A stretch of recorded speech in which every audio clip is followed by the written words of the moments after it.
Today, I want to talk about sermon development methods. Sermon development methods. You've heard me say it, and I've written about it. Sermons often fail, or typically fail, not often, but typically fail because preachers have bad sermon development methods. They have either a bad one or they have no idea what they're doing at a method. They just get up and say, here is my text, here's my title, and I've got 3 points and I'm going to try to close strong, and they're done. And that leads to continuous problems with the sermon. Now, before I get into the topic proper, let me begin by saying that no method will substitute for your building a personal relationship with God, which occurs through consistent right living, prayer, and regular study of the Bible. That allows the Holy Spirit to breathe on your life. So that's first and foremost. It should go without being said, but I'm going to say it anyway. That's the first thing. Then, this notion of gaining your preaching voice. You can do this best when you have a good sermon method.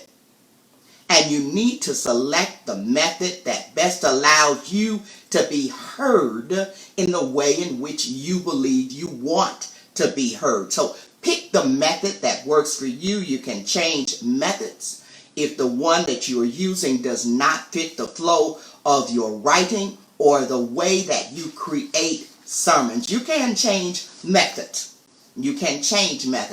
Just make sure that you are consistently using a strong method.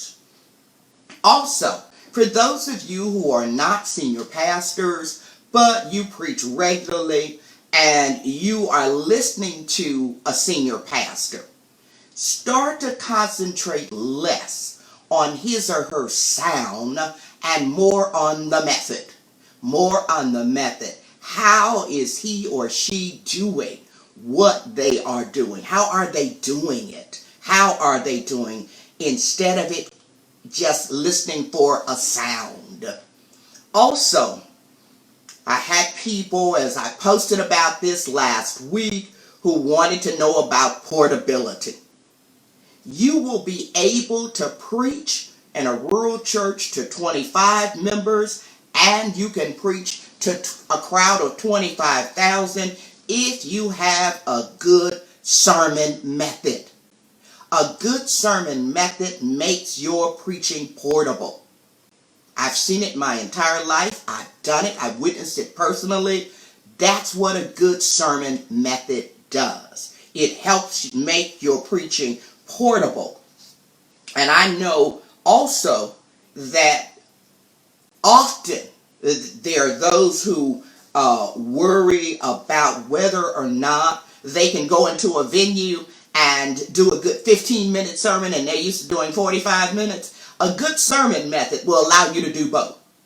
You can take a text and say what you have to say in 15 minutes, go back to another venue and preach about it for 30 or 45 minutes.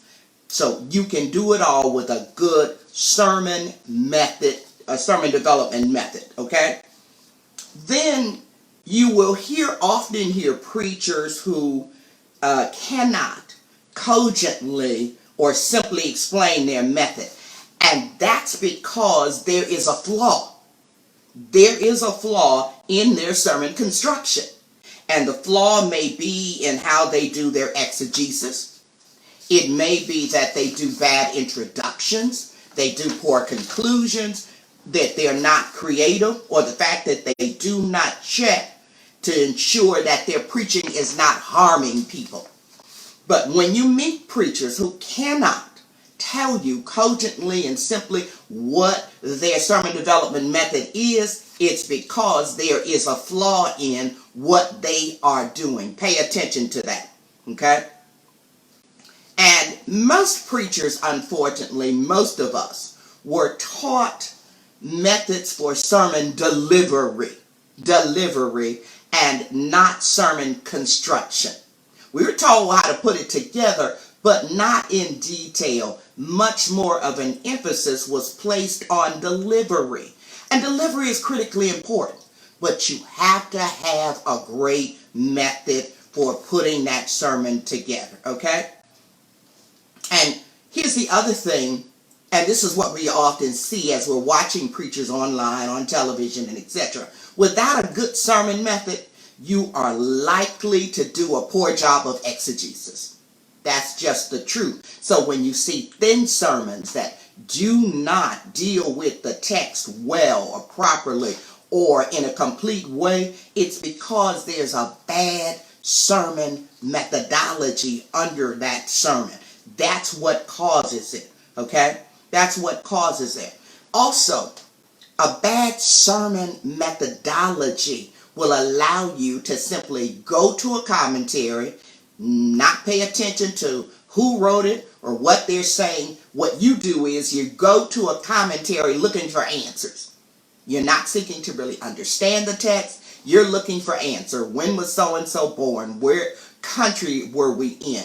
What fight was going on in the church? What issue did Paul have with X, Y, or Z? You're just looking for answers. So you believe that the commentary you use won't matter.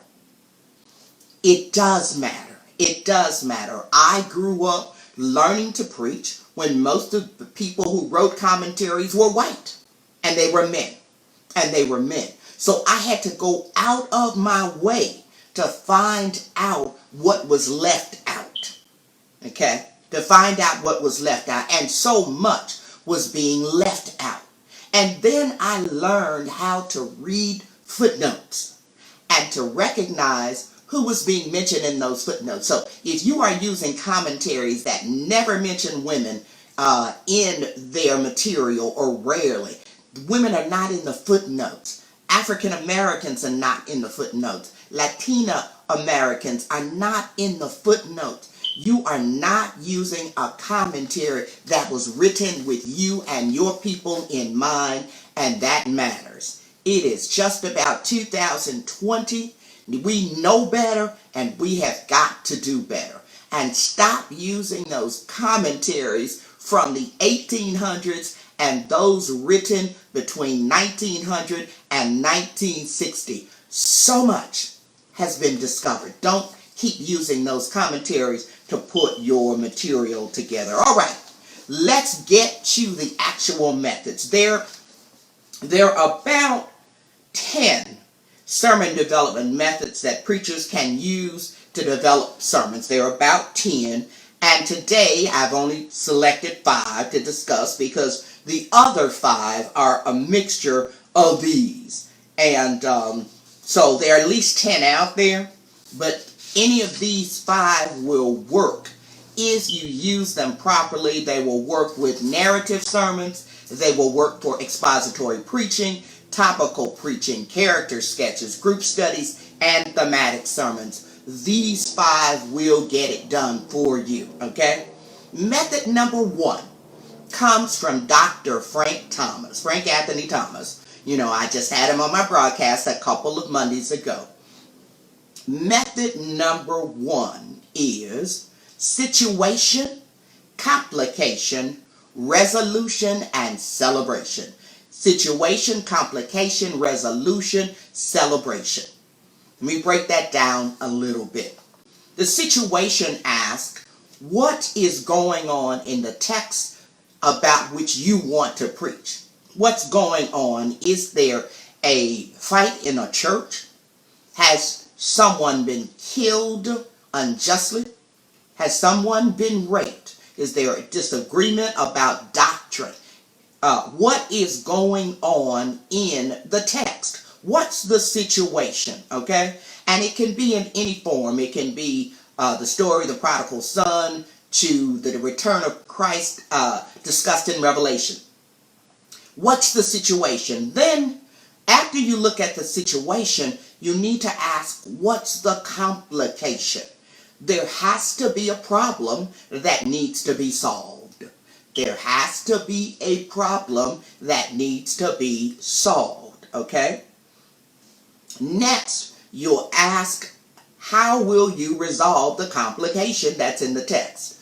This is how you're developing your sermon.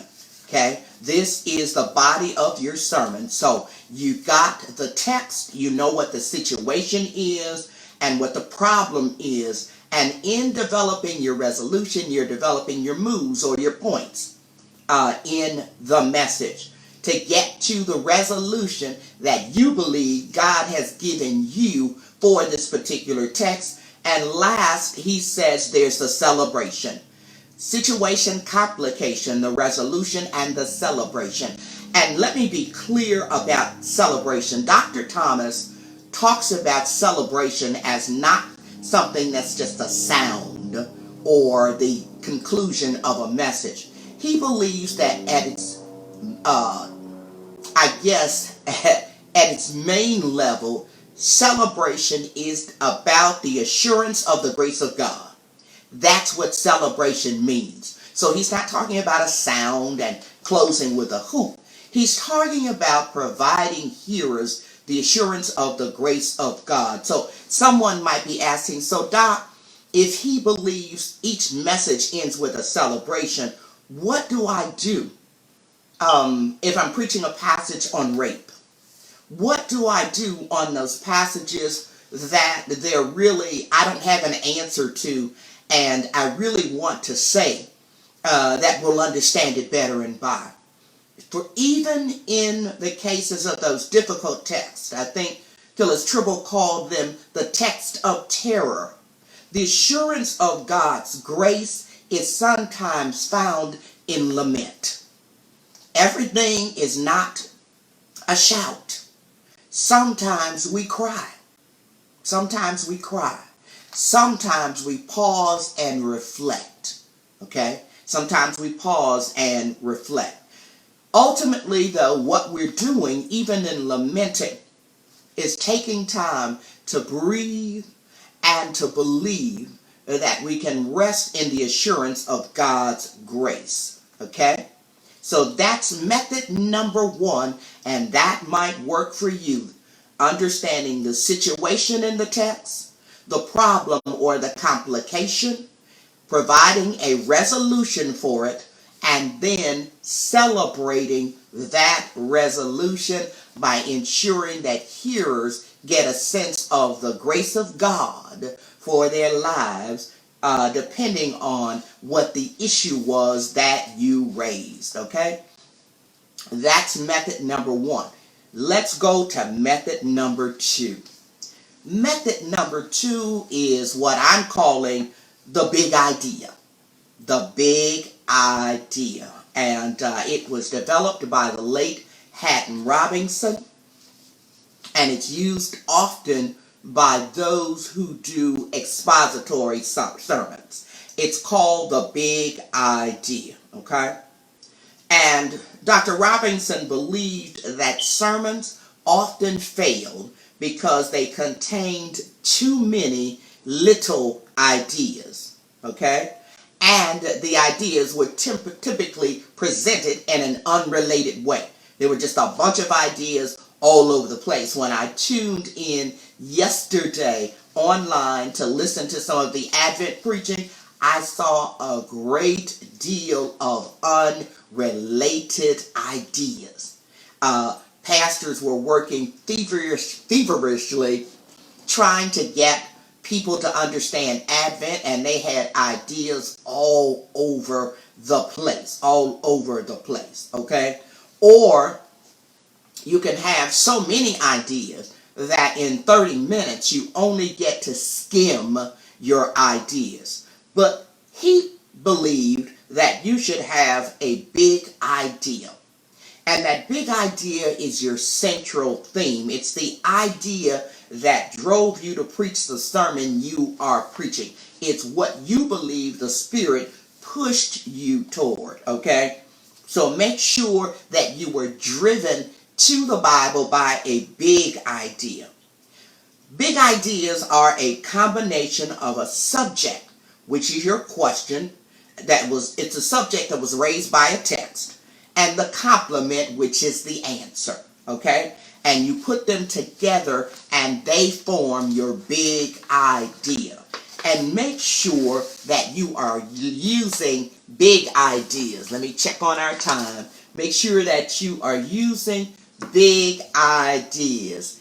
Thank you for watching this session of Preaching and Preachers with Dr. Martha Simmons. Today we're discussing sermon development methods. Now let's return to Dr. Haddon Robinson and his big idea sermon development method. Examples of big ideas are, since God is omnipotent, why do Christians suffer? That's a big idea to be discussed. Or, since humankind were created by God, why did God give us the ability to sin? Why did God give us free will? Right? Another big idea, God mandates that we care about the poor. What is the best way to do that today? Okay? God requires that we love our neighbor as ourselves. What's the best way to do that today? Those are big ideas, and they come from, according to Dr. Haddon Robinson, focusing on our big beliefs in faith and theology. So you're looking for big ideas that come from faith and theology. So even if you are drawn to preach because you looked at a movie, you still have to go to the big ideas from our faith community to make sure that you're anchoring that sermon in something big. You can't just anchor a sermon, say I'm anchoring my sermon on Harriet Tubman. No, you may mean that you're anchoring your sermon in freedom, in justice, in courage, in faith, those kinds of things. You've got to anchor the sermon in our doctrine, our theological beliefs, and they have to be big. Okay? So after you determine your big idea, you begin to gather your notes about your big idea. So if you're preaching during Advent on hope, you begin to gather your notes about hope. You may be gathering illustrations. You may be gathering all kinds of things. You may be gathering pieces from films that you're going to use. And during this time, you're allowing the text to ruminate. It's ruminating in your head, in your heart. You're thinking about it as you're pulling these notes together under your one big idea. Okay, then next he says, apply the text to the ancient world, the modern world, and to your world. So it's the ancient world, the world of the text, the modern world, it's 2019, and then to your world, your context. Apply it to those to whom you will be preaching. So, as you're ruminating and putting together notes and beginning your exegesis, you make sure that it applies to all three worlds. And often what we do is we will get a little bit about the text, and we'll do some exegesis on that. And we'll say a little bit about how it maybe applies modernly, but we don't take the time to really apply it to those to whom we are preaching. So a congregation of 30-year-olds may have some of the same issues as a congregation of 60-year-olds, but often the issues are different.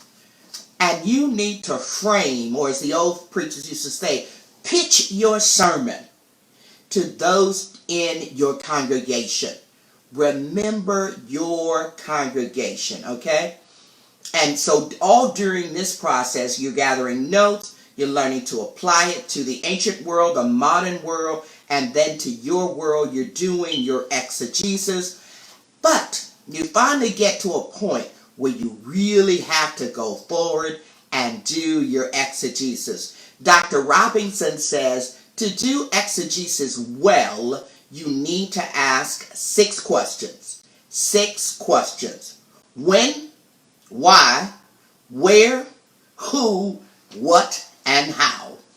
When, why, where, who, what, and how. Meaning, how did something happen? How did someone do or not or fail to do something? Okay? Or how has this issue historically been addressed? Remember those 6 questions regardless of the text. Remember those 6 questions. When did it happen?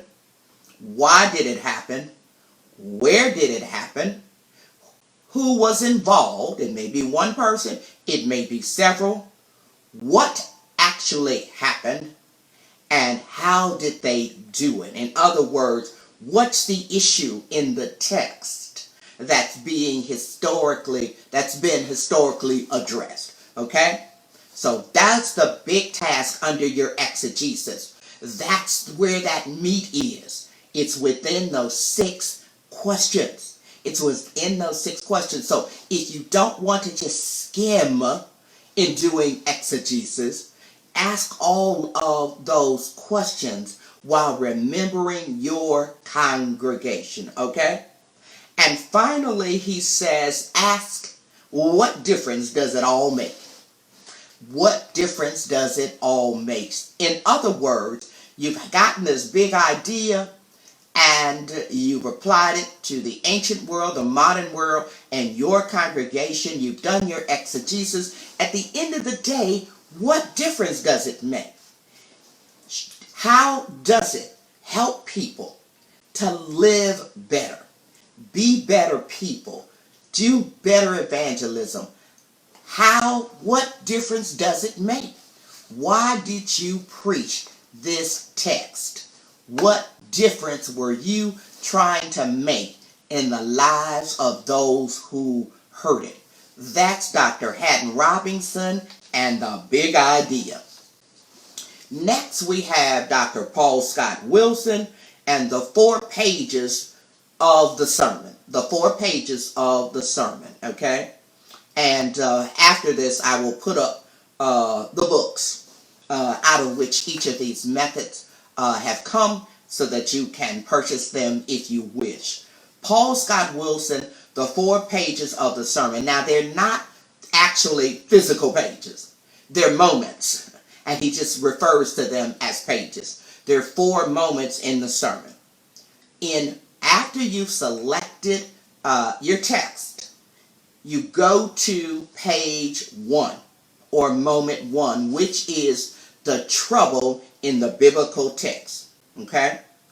Here, according to Dr. Wilson, you are giving one significant theological idea about what trouble has occurred in the Bible, what trouble is in your text. Even if you are doing, let's say the text says, rejoice always, okay? There's still trouble there, because then you can raise the question, what is it that prevents people from rejoicing always, okay? So he says first, or page 1, the trouble in the text. Page 2, the trouble in the world. What trouble in the world is similar to the trouble in the text?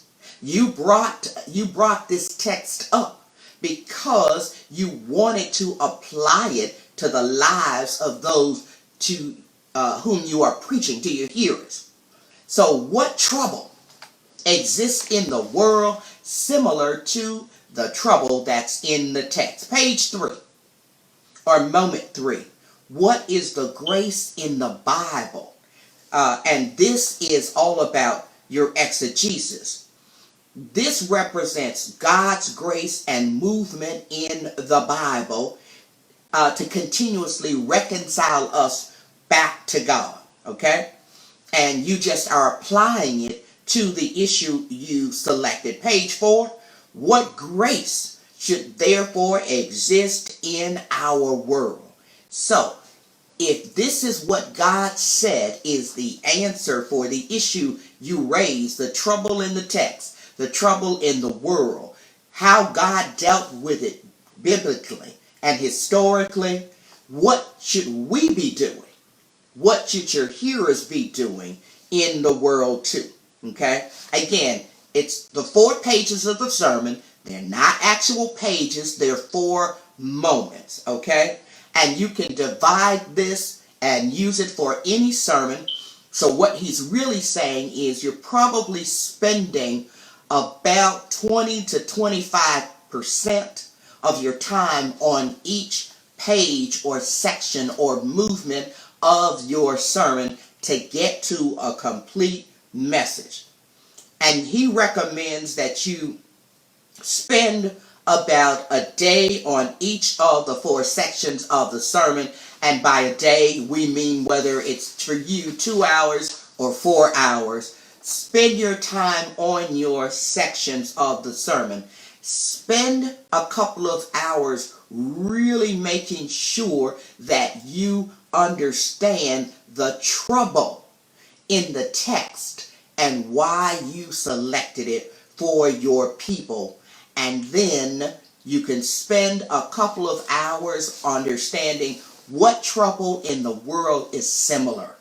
And you'll be doing some exegetical work. You'll be putting your notes together, okay? But you will have a sermon that has 4 movements and comes together with what grace should therefore exist in our world. In other words, what should we be doing to become and live into being the people God wants us to be after having heard you preach using this method? Okay, method 4. Method 4 is a mix of a sermon development method that comes from Henry Mitchell, Dr. Henry Mitchell, to which I've added a focus on mutuality and given it a bit of a womanist twist, okay? And Dr. Mitchell's method is that of the behavioral purpose for the sermon. The behavioral purpose. The behavioral purpose asks, what do you want people to do? Not think, not know. They're automatically going to think, okay? What do you want people to do? Not just believe at the end of the sermon. What do you want them to do? You're trying to impact behavior. You never phrase a behavioral purpose as to show or to get people to believe or think, okay? You're trying to impact emotion. You're trying to get action. You're trying to get at their gut belief. That's what you're trying to move. This is the main thing behind the behavioral purpose sermon development method, okay? I added to it that in doing this method, preachers need to focus more on solidarity and mutuality within our hearers, with our folks, okay? Example, you can paste a text on butcher paper and have people write down words that come to them after reading your text. You can do that to get in touch with your hearers. Get in touch. Find out what your young people are thinking about particular text.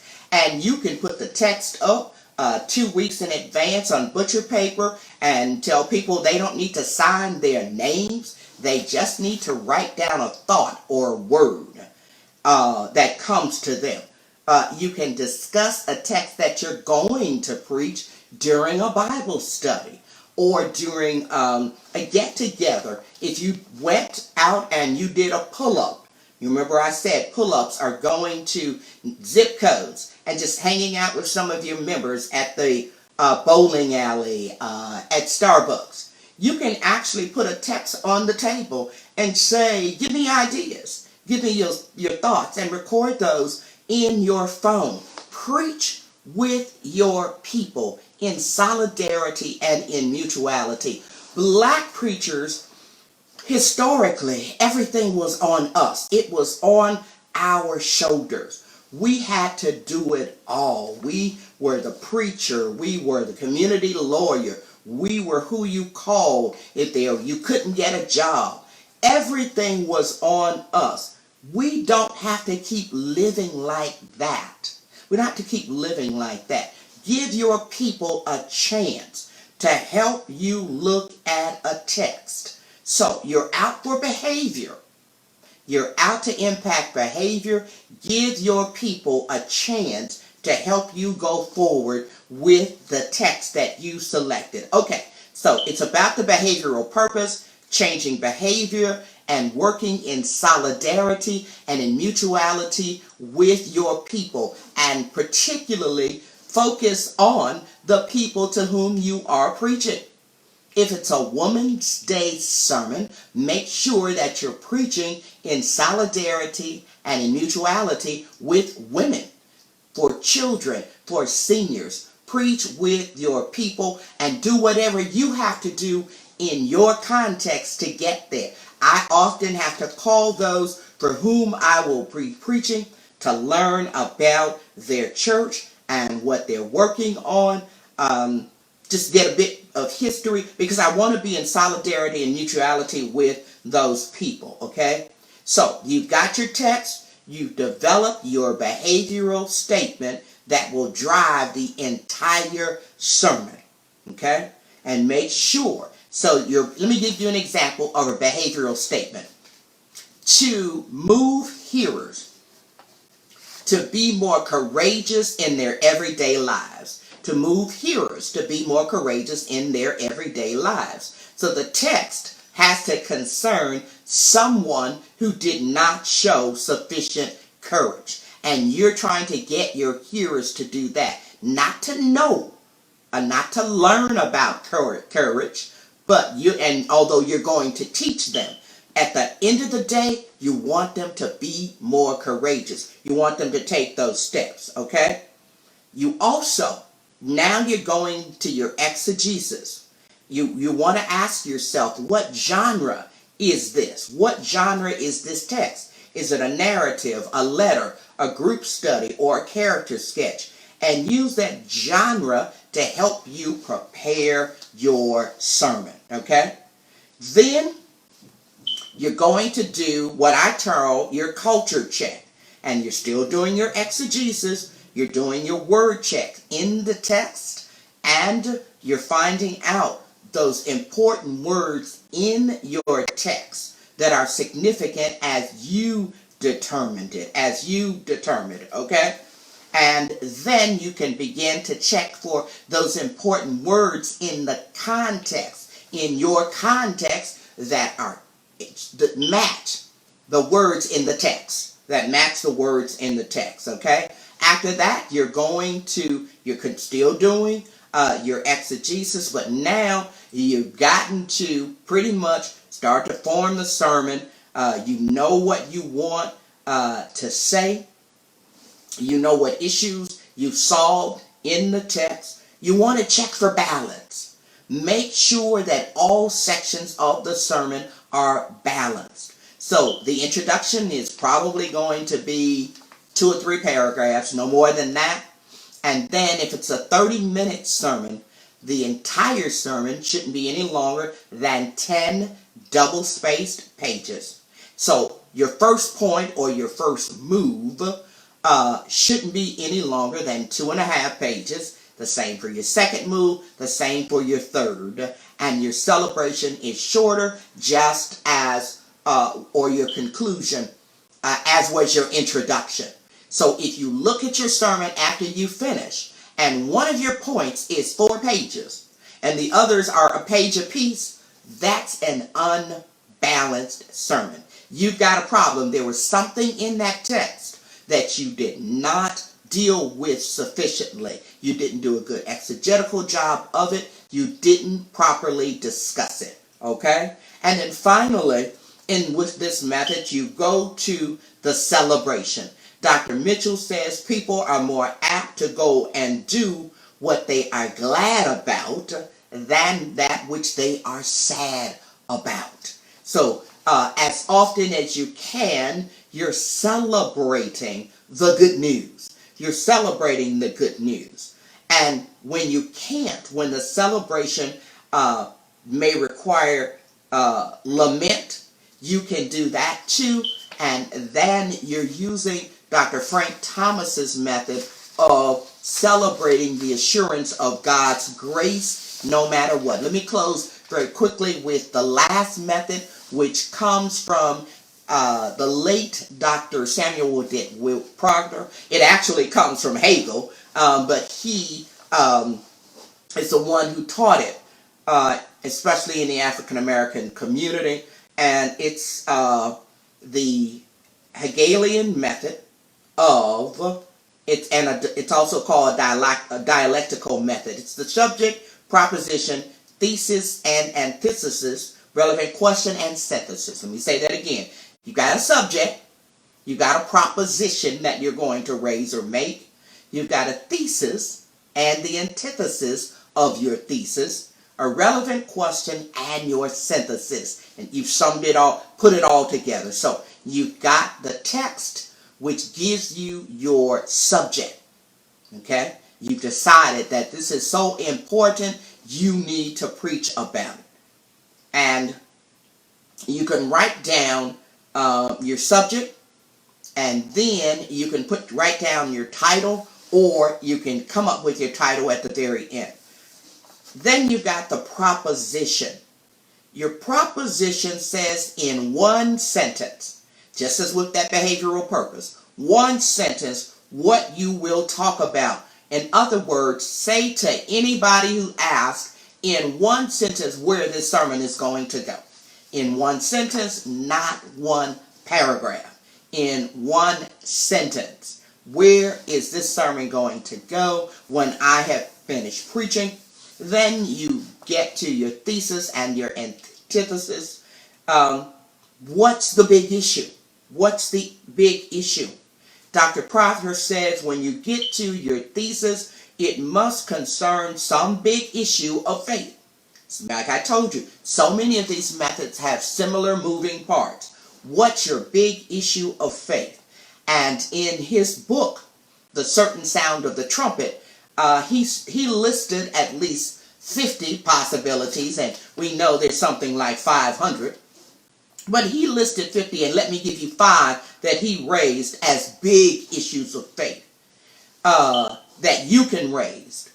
Number 1, he asked, as one of his issues, does God love homosexual persons? Does God love homosexual persons? Another big issue, were those who owned slaves forgiven by God?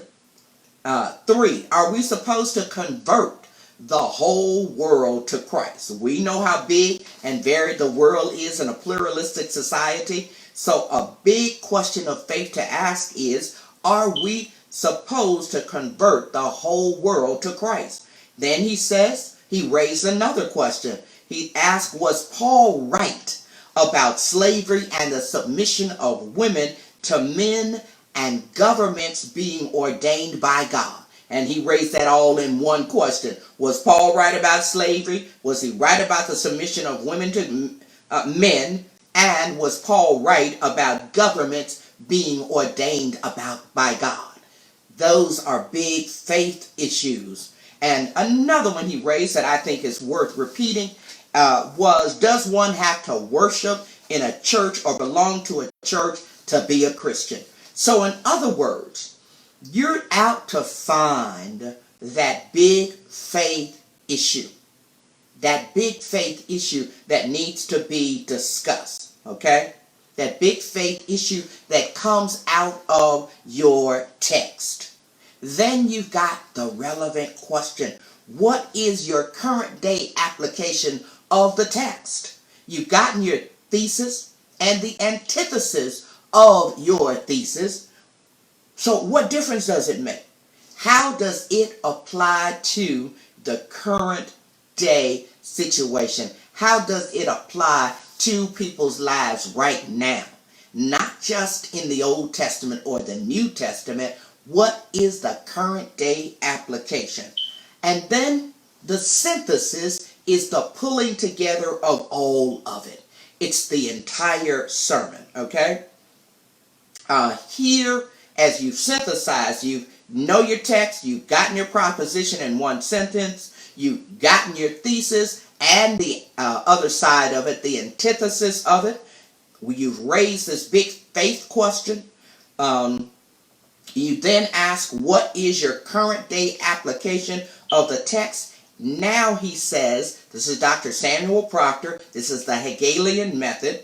The body of the sermon, here in 2 to 4 points, you answer your relevant question.